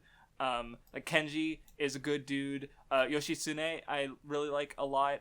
He's just like kind of a loser who gets stressed into. Oh yeah, I haven't even described the fucking premise of the manga, where it's basically. So I was actually gonna bring up 20th Century Boys even before rereading it on the Pokemon podcast, specifically when we talked about Mother, because if Pokemon and Mother are about like sort of taking this snapshot of a particular point of Japanese childhood and bring it to a more modern audience in the late 80s and 90s. 20th Century Boy is taking that exact same childhood, but its thing is more like it's darker in that like it's sort of like, where Pokemon and Mother are very idealistic in a sense. With 20th Century Boys, there's a level of like sort of picking apart or looking at it from the lens of like you're so smart. Right, like so, like a big yes, like you're so right, and like I completely get what you're saying. Like I don't think like, you're crazy. They deal with a like, lot I of the completely same topics, get what you're saying. right? So like to basically explain, go ahead, or did you have a point? Well, not even like just they like it's the same vibe like throughout them. Like the I don't even know how to describe it. Like it sounds weird. Like obviously, I think the Pokemon and Mother comparison kind of speaks for itself. But like throwing in 20th Century Boys, I think seems alien to it at first. But like it's so different. I completely get what you're saying. They come like it's from the exact same vibe. That's what it is, right? The same, like the same, like the reason that like y'all talked about like Stand By Me when you did the Pokemon. It's like that same kind of like youthful like the exact same thing. Yeah, something from a time and place that we don't have nowadays. That's so like because like specifically, so basically how it starts is chronologically in. The basically the turn of like 69 to 71 is the gap covered where the main character and his friends they had a secret hideout. They were super into Ultraman and manga and just being fucking kids. Like there was a porn poster across from the local convenience store that they stole, and they're fucking youth kids basically just doing dumb shit, and they had their group of friends and they came up with a book of prophecy that was going to like we're gonna save the world at the turn of the millennium in the year 2000 when from a giant robot and the germ warfare, but then there's like another group that was like kind of like because Kenji was the cool kid. And, he had this ability to just, rile up and, get all the other kids excited. And there was another kid that was envious. And he basically, like, he literally made an imitation book of prophecy. And so due to various reasons, what happens is he basically makes their fantasy real. Which is where I go about, like, making it more dark and realistic in the sense of, like there's a giant, like, my Twitter thread image includes a giant robot. And germ warfare means killing literally, thousands to millions to apocalyptic levels of people. Like, it gets fucking... Like, it literally is the fantasies of a child brought into reality in the worst way possible as a contrast to how part of the series is, like, these characters... Because I remember you mentioned they all have regrets from their pasts, basically. But they're also, like, trying to hold on to the spirit, the positive parts of their childhood and take those as an adult into this difficult world that's forming around them. Yeah. What are you going to say, Vindy? It's also the consequences of their childhood, right? So it's not like just like, their dreams and like that part of them, but like it's also just directly the consequences of the actions they made in childhood are coming back to them in like just a much greater magnitude, right? But a lot of like what is happening to them is not justified, but like you can see the cause and effect clearly. You know what I mean? Mm-hmm. So that's just like another part that I think ties into it. But yeah, no, like the characters are really good, and seeing them how they grapple with their past regrets and what they're doing in the present, and like Kenji, Ocho, Yoshitsune I mentioned already. Kana is so fucking cool. She's good. I love her. Yukiji, like I could just name characters forever. Like they're so fucking good. And, you know, Urasawa, like, he's examining nihilism again, but from, like, a different angle compared to Johan from Monster with Friend in 20th Century Boys, like, and then, you know, you've got the like, it deals with a lot of the same subjects as Pokemon, like I was getting at. You have psychic powers, you have space, and, like, you know, because Pokemon has, like, the Moonstone, and Pokemon coming from space, where, and the, you know, where, you know, in 20th Century Boys, it kind of, like, there's mentions of space later, basically, and, Well, yeah, and I mean, yeah, sorry. Or no, even earlier, because there's the 70s Expo, where there was a big, all these countries are going to build a exposition hall where envisioning what the future is like, and it's going to be so cool and wonderful, you know, like how I framed it actually talking about Saint Seiya was basically like, if you were a kid in the 70s, you have, like, the moon landing, you have, this Japanese Expo, all envisioning what science is for the future, and then you have, like, what we now know as fake psychics, like Uri Geller, I think, was the spoonbender guy, like, and if you're a kid, you're like, holy shit, the human mind has all this untapped potential, science has all this untapped potential, like, the future is just endlessly wonderful, right? And Pokemon and, you know, Mother kind of capture that in, again, a more positive way, where with 20th Century Boys, again, there's a twist to it. One thing I want to clarify, and at least I know I mean this when I talk about Pokemon in this context, I assume you do too, but I'm generally mostly talking about, like, just Red and Blue. Like, a little bit of, like, maybe you can argue Gold and Silver have this vibe, but I think, like, mainly the vibe that, like, I'm talking about, and I think you're talking about, I think mainly exists in, like, Kanto as a whole, and mainly just, like, Red and Blue and Fire Red and Leaf Green. You know what I mean? And I think that, like, it's not a surprise. So that's the first thing I wanted to say. So, like, people are like, I don't know what you're talking about, and they're, like, contrasting, like, Sun and Moon to those, where it's like, that's, like, not what I'm talking about, you know what I mean? Or, like, Black and White to those, like, that's not the same thing at all. Yeah, like, we're talking about, like, the original, like, what Pokemon was, and it's not a surprise because I think, you know, you look at them and it's, you know, people who are creatives at a certain, you know, around a certain age, looking back at their childhood, you know, it's like the same generation looking back at their childhood and creating art around that, you know what I mean? Right, for sure. So it's not a surprise that there are these similarities, but it is interesting to look at them. I agree. Yeah, so I was, you know, glad to go back to it before, you know, because again, it doesn't actually relate to Pokemon, but it's still, like, you know, an interesting, because it's more like, because I've never actually seen anything real discussing, like, a real, like, interview or news article or something discussing that time period and how it's sort of, like, resonated with certain people, like these creatives. I've just seen the creative works that I feel like have resulted from that time period, you know, and especially, like, getting a snapshot of it through Urasawa's manga in 20th Century Boys, and, you know, later thinking about it in context of Pokemon and stuff.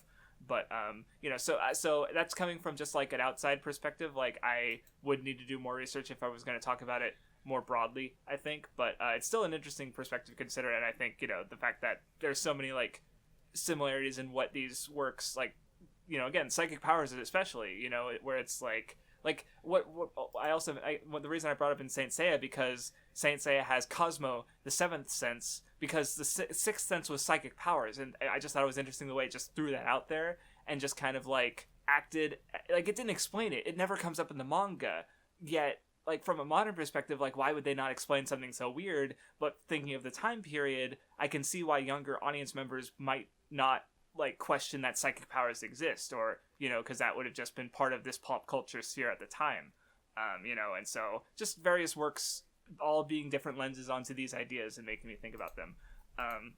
But the last thing I think I want to mention, because I don't really want to spoil the manga at all because it's wild. Oh, I do want to respond to the comment about the perfect edition from an episode or two ago, because I did look into it. I don't have the perfect edition. It doesn't appear to be online. If it is, I don't know where to find it.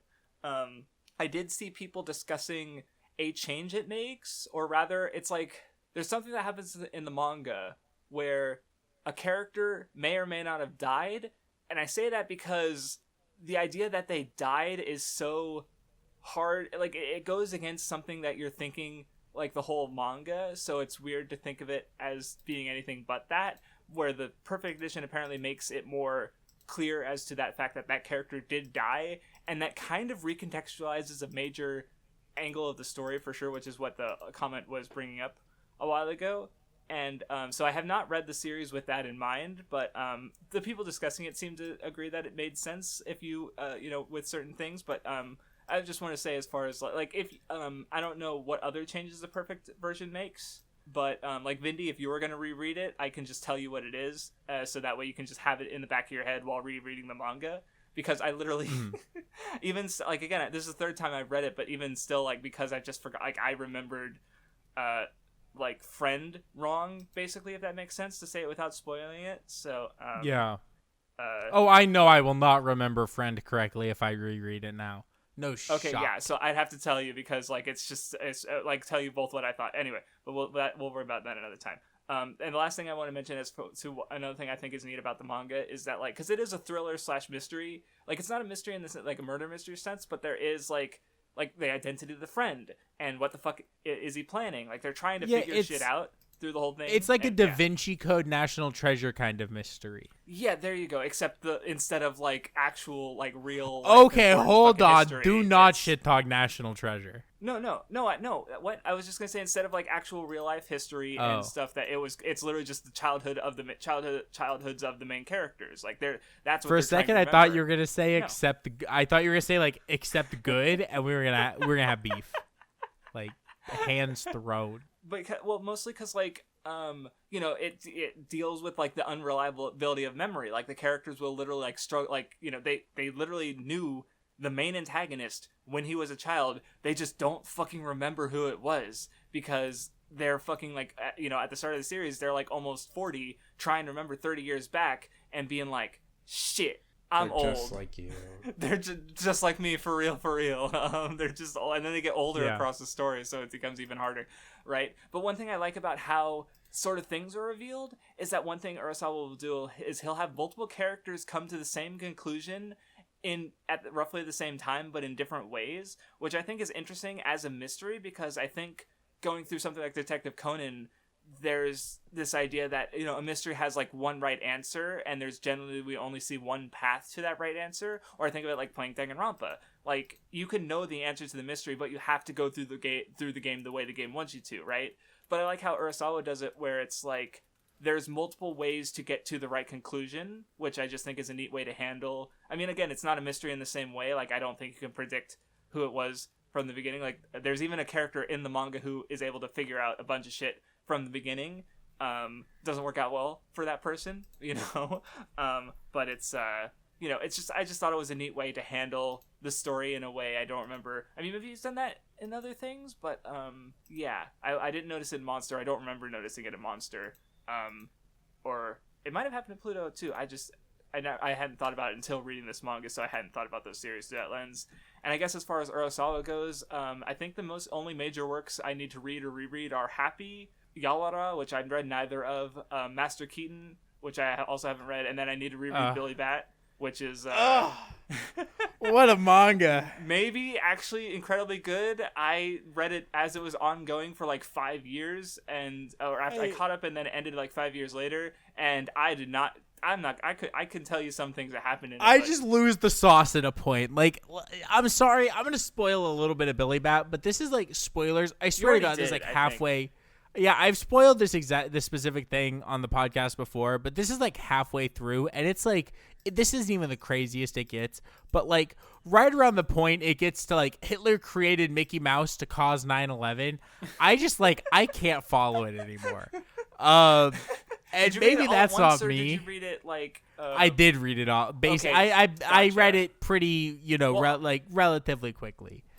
Was it also it's just relatively a lot early into you being into manga? Yes. Okay, because I'm not saying you're wrong to feel that way. Well, I guess the one thing that I did think is while reading 20th Century Boys, there was a part of me that stepped back and went like, this is just about as fucking absurd. Maybe not as absurd, but like there is a level of like again, it's literal childhood fantasies being taken to reality by a madman, and the amount of people who accept it is large, if that makes sense. Like there's a level of absurdity there in what's happening for sure, but maybe not that quite like Hitler inventing Mickey Mouse to cause 9/11 like that. When you frame it like that, is really fucking funny. But it goes insane. But yeah, what I was trying to add is that like as far as Urasawa manga goes, I think Monster is the most grounded. Pluto, I would think agree. obviously it's a sci-fi thing, but it's still like if we're going on a spectrum, like 20th Century Boys is more absurd in ways than Pluto and Monster. But Billy Bat I'd have to reread, but I feel like it's still going to be a bit, I'd still gonna have to accept more things going into it. Because you got to remember, Billy Bat has like their shit with like the other side of the moon, and like the bat is real, but he's not. But he's just like the symbol, but the symbol's on the moon. But there's also the part of the bat that was actually created by the first main character. Like, and I'm not gonna say that there aren't parts of Billy Bat that don't go crazy, because like especially like everything through the JFK assassination part are so fucking good, right? Like everything in like the 60s with Kevin Yamagata, I fucking love, and then it time skips and it was kind of good. And then, like, I genuinely lost the sauce at one point. And, like, I might have to reread it nowadays. But, like, what a manga. I might reread it sooner rather than later. Because, like, I feel like, because Pluto was good. But 20th Century Boys makes me go, like, man, was Billy Bat, like, a fucking masterpiece and I just didn't fucking get it? Or is it actually just a little bit weird? I don't know. It's just a little bonkers. A little bit. I mean, even just like when you start naming like shit, and like obviously it's like all intentional, like conspiracy theories, but you just start naming shit that like is all tied together. There's like the dark side of the moon, and 9/11, and the JFK assassination, and Hitler, and Mickey Mouse, and Coca-Cola. It's like, what is this? Jesus Christ. And the moon landing was faked. You're right. But Jesus is in it too. Yeah. Not because they didn't make it to the moon, but because they didn't want to show you what they found. Yeah. And what they found was Mickey Mouse.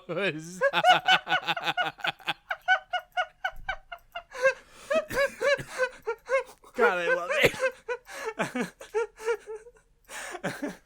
Holy shit. Why was that so funny? I knew what you were going to say, but it was still fucking funny as shit. Oh my god. It's so good. All right. None. All right. So my second thing is Vinland Saga. I finished season 1.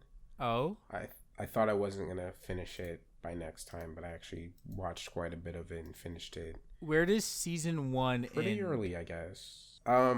Is it when Askeladd does the thing? Yeah. And it's a little bit of a wet fart for our protagonist. Yes. So right before it gets good. Yeah, okay.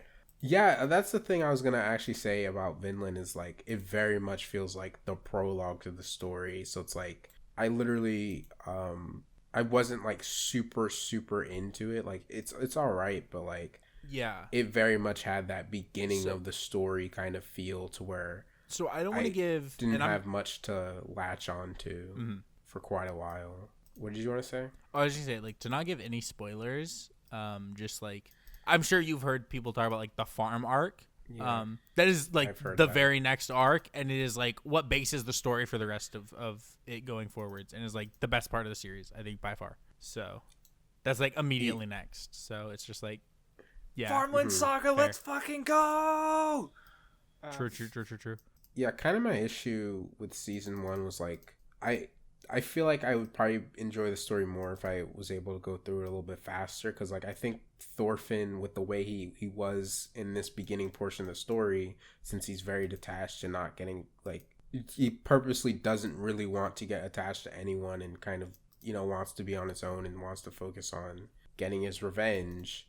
There's no other character that has a dynamic with him in a positive manner that like is entertaining to see. And like I get part of the appeal is like this weird dynamic he has with Askeladd. I've never said his name out loud. Askeladd. That weird sort of dynamic he has with him and Askeladd where like they are enemies and he hates him, but like they very much rely on each other at points. Because like Askeladd very much understands Thorfinn and understands like him on like way more levels than is made apparent even at the beginning. Like he's like manipulating him and stuff, but like he also has a similar kind of backstory to him as he reveals later on. And like it's like there's just a lot of like layers to that, especially when like Askeladd even though Thorfinn literally says he wants to kill him and does want to kill him, Askeladd can trust Thorfinn more than almost anybody else. Yeah. Just because, like, he very much knows what Thorfinn is thinking and, like, where his motivations lie and what kind of person he is. Especially when, like, Thorfinn doesn't want to just, like, kill Askeladd in his sleep or, like, do some underhanded thing. He wants, like, an actual duel, an actual battle where they're both ready and both, like, you know, trying and stuff. So he's not going to, like, betray him. So, like, that's part of what Askeladd makes Askeladd be able to, you know, put his trust in him. And then obviously Thorfinn, even though he doesn't say it, he definitely sees how strong Askeladd is and just, like, kind of, you know, he somewhat gets what kind of person he is. So, like, yeah, I do get that's, like, part of the appeal, and, like, that is a dynamic that Thorfinn has. But other than that, there's not, like, he just doesn't have that many, like, character interactions with someone that, like, I really enjoyed. Especially when, like, I guess I was a little bit let down that part where he kind of stays with that random family after he gets, like, was it after he fought what the fuck? What is his name? I know what you're talking about. I don't know exactly, but I know what you're talking about. Thorkel. Was it after he fought Thorkel that he stayed with that? Actually, no, I don't. It was the first time he fought Thorkel, wasn't it? I felt like it was the first time he fought Thorkel and he was, like, washed up in the river and he stayed with that, like, random yeah. Because then he goes back to everyone, and then the second time is the time that Thorkel, like, sends him, like, into the trees, and, like, that's when they're fighting after everyone, like, turns on Askeladd and they still get killed by Thorkel's men, right? When then the prince comes in and is all cool. Mm-hmm. Yeah. So, like, that when he stays with that family, I felt like the way the story was after that, like, it felt like it didn't really play that much, like, significance of, like, he doesn't really think back on it, like, after it happens. Like, he obviously, you know, warned them and wanted them to be safe and stuff, but, like, it's not as much of a big deal that he kind of, like, did this terrible thing, kind of, sort of, and, like, you know, basically led Askeladd's people to that village, and, you know, they were so kind to him and all that stuff. Like, it just wasn't really much of a big deal in the story, which... Yeah, I like, and I just didn't care about that thing. A season 2 should exist, or... It. Yeah. It's hard to say anything. Yeah, I mean, I'm sure maybe it'll maybe be one of the examples he thinks back later on is like, oh my god, I did all these, you know, these bad things, blah, blah, blah, in my quest for revenge or whatever. But at least, like, for right now, it kind of, like, didn't really amount to much. Where's the melodrama, dude? Fuck. He didn't really think about it that much. Yeah, it, like, I think ultimately it's hard to be, like, too critical on it, because it's like, you know, it's the prologue of the story. The last episode is literally called End of the Prologue, so it's like, I know it is the prologue, and it definitely felt that way. I'm just kind of looking forward to Thorfinn kind of having more with other people. And I also kind of felt like the Canute stuff, even though some of it's, like, kind of good, I did think, like, that change that Canute had, a little mixed on, like, how fast it happened. I feel like part of it does add to it, just, like, this just sudden, like, snap, and just this sudden, like, they're just completely different. But I also wasn't necessarily, like, super into it.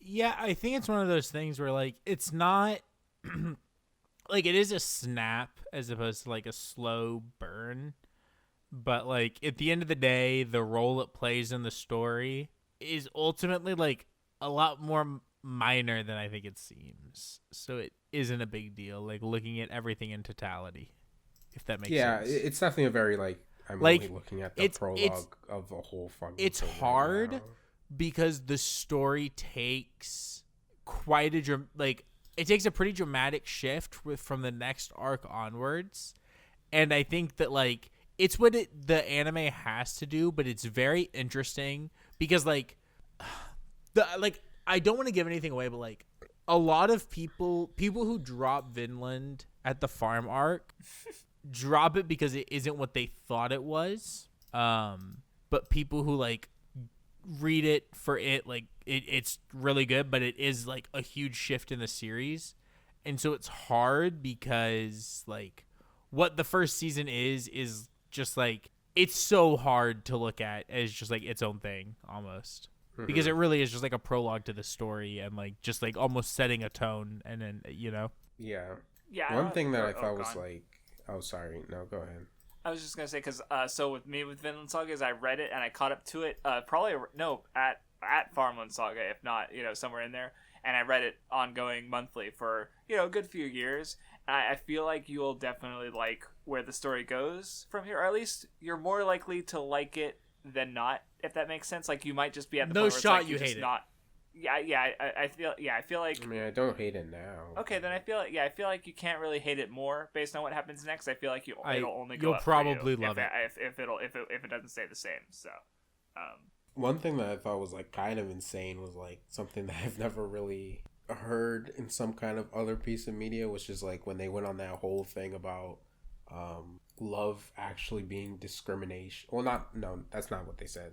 They basically was saying what some people perceive as love is actually discrimination, and like that whole thing with Ragnar, what Ragnar felt for Canute is discrimination, and like I thought that was fucking insane. Not in a bad way, but like it was like almost like I don't agree with it, but it's like it was a little hard to argue against. It was surprisingly a little more sound than I would initially think, just because like when you do think about it, it is like arbitrarily being like, oh, these people are my friends and family, so this group of people that I've put in this category is just fundamentally more important than these other people who I view as like you technically do view other people as lesser, and like kind of make this arbitrary distinction in some sense. It's hard for me to describe what I was thinking when I saw that, but like it was like kind of crazy. I felt like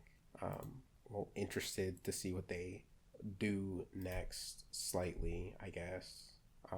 I still don't know if I want to continue with the anime or I just want to like not have engaged with Vinland for a while and then just like read it, because maybe I'll have a better experience. I don't know. Mm-hmm. Yeah, I think it's interesting. I could see the merits to doing either. I think it's up to you, but I think that like at best you wait for the anime and are glad you waited. At worst, you wait for the anime and the anime's bad. Like it's just a bad adaptation, and then you just read it and you're happy, I think. I mean, as far as the anime goes, I don't really think anything was wrong with it, unless they just like switch studios or season 2 is doing weird stuff, but I don't really think so. I mean, from what I gathered about season 2, it's just like it seems like people are having that reaction that you were talking about of it's just not what they assumed this series was. Mm-hmm. I saw somebody say it was like a 180 from season 1, which just kind of sounds like what you were saying, where people just made assumptions. Yeah. Well, yeah, I think, and I'm curious how you feel about the anime in this instance, because I feel like the manga especially is like really carried a lot of it by like really good fight art and like good fights that like are pretty constant in that prologue. And I don't know if like the anime is like animated pretty well, but like those fights are a large part of the draw for like that first big arc of the story, and then not really. So it is what it is. I definitely wouldn't say the fights are like great, but they're okay. Mm-hmm. Can go ahead and talk about Buffalo Wild Wings. So I'm gonna talk about. You're so hateful, and I don't know why. I'm gonna go ahead and talk about. I'm to like I guess a rough first impressions, because I've been playing. So I bought Pokemon Scarlet like this morning, and I've been playing it like pretty much all day. I haven't played it like that much because like the intro does take a while, which like I actually don't think is a problem. Like I don't really care, but I guess I will give some rough first impressions. So I won't talk about like the story at all, or like even really like Pokemon designs or music or anything like in totality, but just like in general, like initial things upon playing it, and then I'll come back whenever I finish it and talk about it then. But like at the start, just like it doesn't run the best. There's definitely some frame rate issues and some things not looking the best. But at the end of the day, what I will say is Honestly, I do not blame Game Freak. I think there's a lot of things in the game throughout, outside of the performance, that show that they really cared about what they were doing, and there's a lot of really cool and super awesome things that like you don't see or you have not been seen in other Pokemon games. Yeah, that are super cool. The problem is Nintendo is giving them hardware from like 1842 that they found. Like it is, the Switch is like unusable, and they are forced to fucking slave away and make games for hardware that was like outdated when it came out. You know what I mean? So the game like doesn't look good, but like the ways it doesn't look good, like it just can't look good. Like I think the Pokemon models look good. I think like the people models look good. I think the terrain does not look good, but like I'll take what I can get. Because there's a lot of Pokemon that'll show up at once, like and like there's not good draw distance, but it is what it is. But, like, you know, the biggest thing that like the game does differently from even the way Sword and Shield handles Pokemon in the overworld, that is like I think that gives the biggest difference in what it feels like to just play the game, is that like Pokemon are organic in the environment as opposed to just like wandering around aimlessly, right? So in like Sword and Shield, they kind of just wander around aimlessly in the wild area and you kind of like stumble upon them. Versus like in Scarlet and Violet, like you'll see like, you know, birds will be like in a little group, and like bugs will be like hanging from trees or like nestled around plants. And they're like, because everything is scaled, you know, and these are things I said to None and Crafts before recording, but I'll just say it on the podcast. Like you'll just walk like into a bug and like not even see it's there because it's like scaled to like the right size, so it's hidden in the small grass, and all of a sudden you're in a fight with like a wild Pokemon that you didn't even see. You know what I mean? Mm-hmm. And it has like a lot of these interesting things that like actually make it feel different from the games in the past. And that's just like not even talking about like the actual structure of the game, which just genuinely is completely different from the structure of any other game in the series. Just I think that like that the way that like it handles Pokemon in the wild and the game as an open world works so well that like it's crazy. Something that I feel like Scarlet and Violet so clearly does is like trying to put so much into the game to where like it's understandable why it turned out the way it did. Like I'd rather it have like performance issues and shit from them like actively trying. Like it feels like they're just trying to put so much into it and trying to try all these new things, and like what you talked about, like Pokemon lying down and doing all these like little things in the overworld and like some of these like little details and stuff. It feels like they just, you know, genuinely tried to do a lot in this, and that's why the performance issues are there. I'd rather that be the case than like, you know, like I don't know, like it being like actually the same as Sword and Shield or something, and but yeah, like, being glitchier or something. Well, like you can throw out your Pokeball and send you like your lead Pokemon out and just walk with him, and then you can also just tell him like go fuck around and find out, and he can go get into battles and just like auto level kind of. He doesn't get a lot of XP for it, but like he'll just go fight shit, you know? And like that's cool as fuck. Yeah, like I feel like people are like insane if like it doesn't come across as them like putting a lot of stuff into it and like actually trying and really caring, and not like laziness or something. Yeah, like if anything, it's the ridiculous release schedule that Pokemon as a, you know, like monolith demands, and then also being forced on, you know, just the oldest hardware known to man.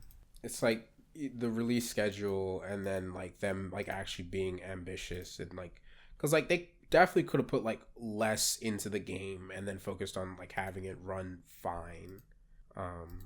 And like you can also tell that like they were trying to think about how to deliver the experience that they wanted to deliver, in the sense that like Legends Arceus, for example, has loading screens between like certain areas and stuff, whereas like they purposely didn't want there to be loading screens in this open world. So that's part of why they compromised on like the look. Like Legends Arceus probably looks better in at least in the environments, but it has those loading screens, so that's, you know, why Scarlet and Violet is the way it is, where they felt like that seamlessness was worth the trade-off, probably. Yeah, definitely interesting games. I also liked them a lot. I definitely felt some of that magic that I felt when I played Sun and Moon. So Yeah, well, like the one thing, and again, I haven't played Sun and Moon, and that's the game I have the least experience with because like X and Y, I played like at least like 3/4 of back in the day. Every other game I've played except for Sun and Moon. So like, but I feel like most Pokemon games have maybe one real character. You know what I mean?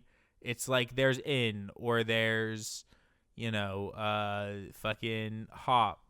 Or, there's like one person. And I know Sun and Moon maybe has others, but like it feels like this game from the beginning like might have multiple like characters that I end up enjoying, and I'm curious to see like what the story becomes. And I think there's even like interesting ways in the way that like the Paldea region's set up where like I like that there's like champion as like a title you achieve as opposed to there is one of them, because then like, it makes it feel more organic to where like the world is set up the same way that the game works. You know what I mean? Mm-hmm. And so I'm interested to see just like as more of that starts to play out as I play, but that's good. And I don't think that there's been a single region that hasn't slapped with new Pokemon designs like ever. Like almost every new Pokemon I see is just like a banger design wise. You know what I mean? It's crazy how many good ones there are. And I felt the same way about Sword and Shield. So the one character thing, I feel like since X and Y, they were kind of trying to do like this is the core group cast that are actually characters thing, but I feel like it's kind of every other game where it's really good. Like X and Y, I don't really think it lands with like having like multiple characters being really good. Sun and Moon, I think it's really good. Sword and Shield, I think it's mostly just Hop that's really good, but like obviously it does try to have stuff with that, with Bead and I guess there is Bead. I completely forgot about Bead and Marnie. And I guess there also is Sonya stuff and like Leon stuff, but like it's all kind of secondary. And like I guess with Black and White, you could look at like what is it? Bianca and Charon, but even then like I think Black and White's a little different where like X and Y and the stuff onward, I definitely think it's like a little more I feel like the way the friendship kind of thing is treated with the cast is like kind of different than Gen 5. It's a little hard to describe. I definitely think it's most apparent with Sun and Moon and Scarlet and Violet. But yeah, I feel like it's every other game where it's like really good. I hope from the next thing after Scarlet and Violet it's like really good. But yeah, well, I don't know. I mean, I like the main like the main rival so far. She's great. And then I also like the sandwich homie. Arvin. Sandwich man. The last thing I did before we recorded was I did the one where you see his little Pokemon that he was like making the sandwiches for. Mm-hmm. And it's like, oh, what a homie. So I'm excited. We'll probably have to do a backlog on it at some point. So yeah.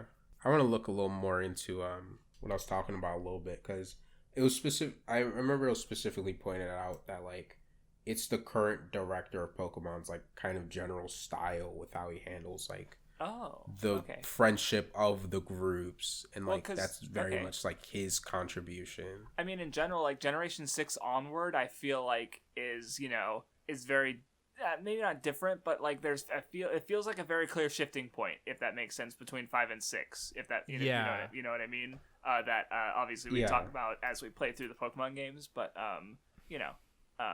where 5 definitely feels like the last one, where not only was it like the last obviously like 2D and sprite based, but also was the last one that was like very comfortable just doing the formula with nothing at like, you know what I mean? Yeah, where Gen 6 it did the formula in some ways, like it has the evil team. It has the it does a lot of the same, like, where Gen 7 has like doesn't have 8 gyms, right? It's doing its own thing. Right. But Gen 6 still had like the Mega Evolutions, and it changed like a lot of rules and mechanics in ways that previous games didn't do. So I don't know. Generation 6 is interesting, is what I'm saying. Not necessarily, I don't know if I'll like it as much as other generations, but it's. I think Gen 6 slapped up with like a lot of the post game multiplayer.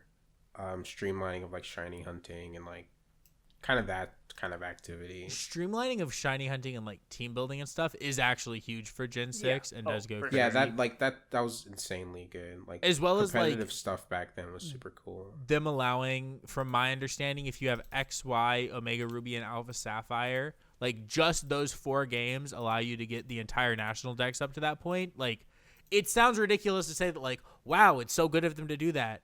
And, like, you didn't have to buy Coliseum to get Jirachi? Oh, my God. But, like, wow, they did that, and you didn't have to buy a $60 other game to get one Pokemon? Like, I can't believe it.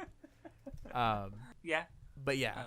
I mean, like, in that way, I do think that they did get better in a lot of stuff from Gen 6 onwards. But there is stuff that, like, you know, especially because I've been playing, like, more recently, like, a lot more, like, ROM hacks and, like, stuff on the older generation stuff.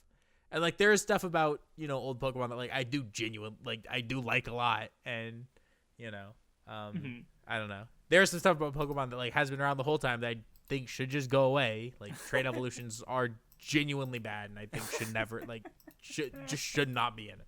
It's so crazy. Unfortunate.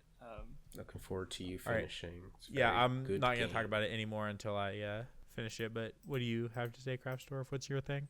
And this is another one I took care of last year, is Smile Precure, which is the 9th Precure season, which I only have because my notes, I numbered them.